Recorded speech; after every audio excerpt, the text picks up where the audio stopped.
Imos agora cun pouquiño de música cun grupo de Ribeira que se chama Area Basta e que está dando moitísimo que falar. Escoiten.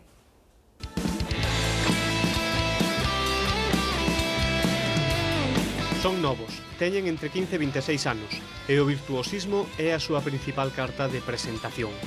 O grupo chámase Area Basta, son de Ribeira e xa levan 3 anos xuntos loitando por ter un oco neste complicado mundo da música. Os seus obxectivos son modestos, que o público recoñeza as cancións e as canten con eles. Poder acercar o micro a xente é unha canción que fixestes ti con un público de xente, por exemplo, imagínate en Capitol, e que deixes de cantar e que o público solo cante a túa canción, a canción que compuxemos nós, que é sobre as nosas cousas, eso ten que ser, vamos, para min o máximo. A semana pasada puxeron unha das súas cancións nunha emisora estatal e presentouna o presidente da Xunta, unha casualidade que fixo que de repente se empezase a falar deles.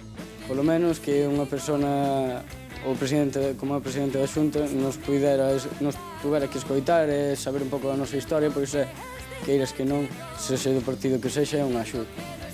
Os irmáns Cores, o seu primo Anxo, Xavi, o amigo do instituto, e Cris, cantautora local, reconvertida en vocalista de grupo rock, son os seus integrantes.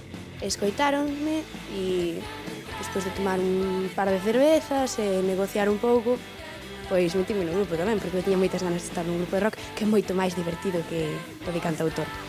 O seu son é contundente, rock en estado puro condicionado pola voz de Cris e o inevitable enfrontamento dos distintos gustos musicais. Cada un gustalle un rollo determinado e ao final tocamos aí a mezcla dos 5 que somos. Ás veces hai choque, en plan, este detalle estaría fora máis fuerte, isto máis tranquilo e tal, e ás veces hai así, pero bueno, eu creo que cada un aporta o seu estilo. Area Basta está a piques de editar o seu primeiro disco que gravaron en Lugo e que aínda non ten título nin data concreta de saída.